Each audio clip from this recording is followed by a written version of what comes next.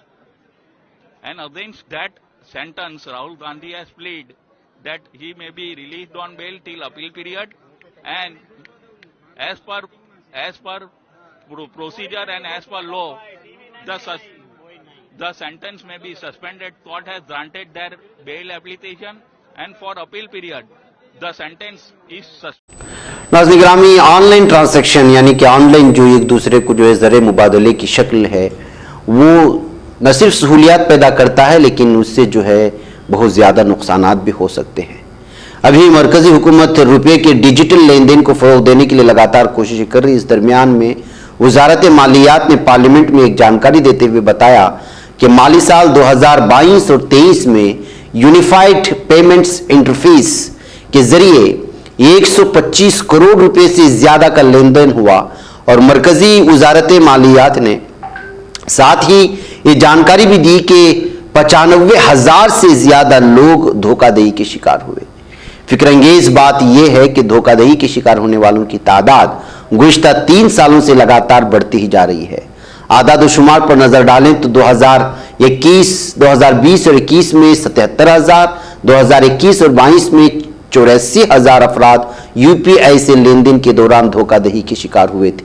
Parliament में आदाद शुमार पेश करते हुए मरकजी हुकूमत ने बताया कि national payments corporation of India NPCI जिसको कहा जाता है उसके जरिए दी गई जानकारी के मुताबिक गुज़िश्ता साल 125 करोड़ रुपए से ज्यादा का यूपीआई लेन देन पूरा किया गया था, जो गुज़िश्ता 3 सालों से ज्यादा है।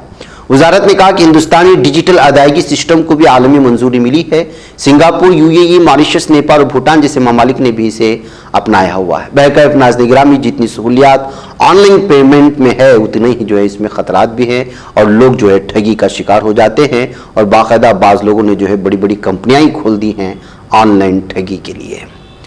नाज़रीन गिरामी, इधर राजधानी दिल्ली में आम आदमी पार्टी और बीजेपी के दरमियान पोस्टर वार शुरू हो चुका है। पहले शहर भर में वज़ीर आज़म मोदी के खिलाफ पोस्टर लगाए गए, अब दिल्ली के वज़ीर आला अरविंद केजरीवाल के खिलाफ पोस्टर लगाए गए। मंडी हाउस के करीब पोस्टर पर दिल्ली के वज़ीर आला की तस्वीर है जिस पर लिखा है अरविंद केजरीवाल को हटाओ, दिल्ली को बचाओ। वाज़ेह है कि वज़ीर आज़म मोदी के खिलाफ जो पोस्टर लगाए गए थे लगाने वाले का नाम नहीं था, जबकि केजरीवाल के खिलाफ लगाए गए पोस्टर पर नीचे मनजिंदर सिंह सरसा का नाम लिखा गया है। पोस्टर में आम आदमी पार्टी के सरबराह अरविंद केजरीवाल को बेईमान, रिश्वतखोर और तानाशाह भी करार दिया गया है। तो नाज़रीन गिरामी, सियासत में तो आप जानते हैं कि एक दूसरे पर इल्ज़ाम तराशियाँ इस तरह की सारी चीज़ें जो है वो जब इलेक्शंस करीब आते हैं या किसी बात को लेकर के सामने आते रहते हैं। नाज़रीन गिरामी, महाराष्ट्र में लव जिहाद को लेकर के इधर गुज़िश्ता कई महीनों से जो नफरत का माहौल बनाया गया वो आप लोग जानते हैं। यहाँ तक कि मुसलमानों की महल्लों पर कब्जा करने के नारे लगाए गए, मुतालबे किए गए, अपील किए गए और न जाने क्या कुछ जो है इन लोगों की इसमें, और हमने प्राइम टाइम में दिखाया था। जबकि लव जिहाद का एक भी मामला पूरे महाराष्ट्र में नहीं है और इसको खुद जो है यहाँ के लोगों ने माना है, हुकूमत ने माना है। गुज़िश्ता कई हफ्तों से हिंदू सकल समाज के ज़ेर एहतिमाम हिंदुत्व नजरियात रखने वाले महाराष्ट्र भर में रैलियां निकालकर मुसलमानों के खिलाफ नफरत फैला रहे हैं और रियासत में लव जिहाद के खिलाफ कानून बनाने का मुतालबा कर रहे हैं। महाराष्ट्र में बहबूद बराए खवातीन अतफाल के वजीर मंगल प्रभात लोधा ने हाल ही में असेंबली को बताया था कि रियासत भर में हिंदू लड़कियों की मुस्लिम लड़कियों से जबरदस्ती या झूठा लालच देकर शादी करने की 1 लाख वाकयात पेश आए। इस बयान के बाद महाराष्ट्र में लव जिहाद के मामलों पर तशवीश का इजहार किया जाने लगा, लेकिन अब पता चला है कि मंगल प्रभात ने ऐवान में झूठ बोला था। दरअसल समाजवादी पार्टी रुकन असेंबली रियाज शेख ने खवातीन अतफाल welfare commission, women and child welfare commission को खत लिखा था जिसमें लव जिहाद केसेस के बारे में जानकारी मांगी गई थी। इस कमीशन के तहत ही लव जिहाद केसेस की जांच के लिए कमेटी तश्कील दी गई। हैरतअंगेज बात यह है कि रियाज शेख को कमीशन ने अपने जवाब में बताया कि लव जिहाद से मुतालिक मुकदमात की तादाद 0 है।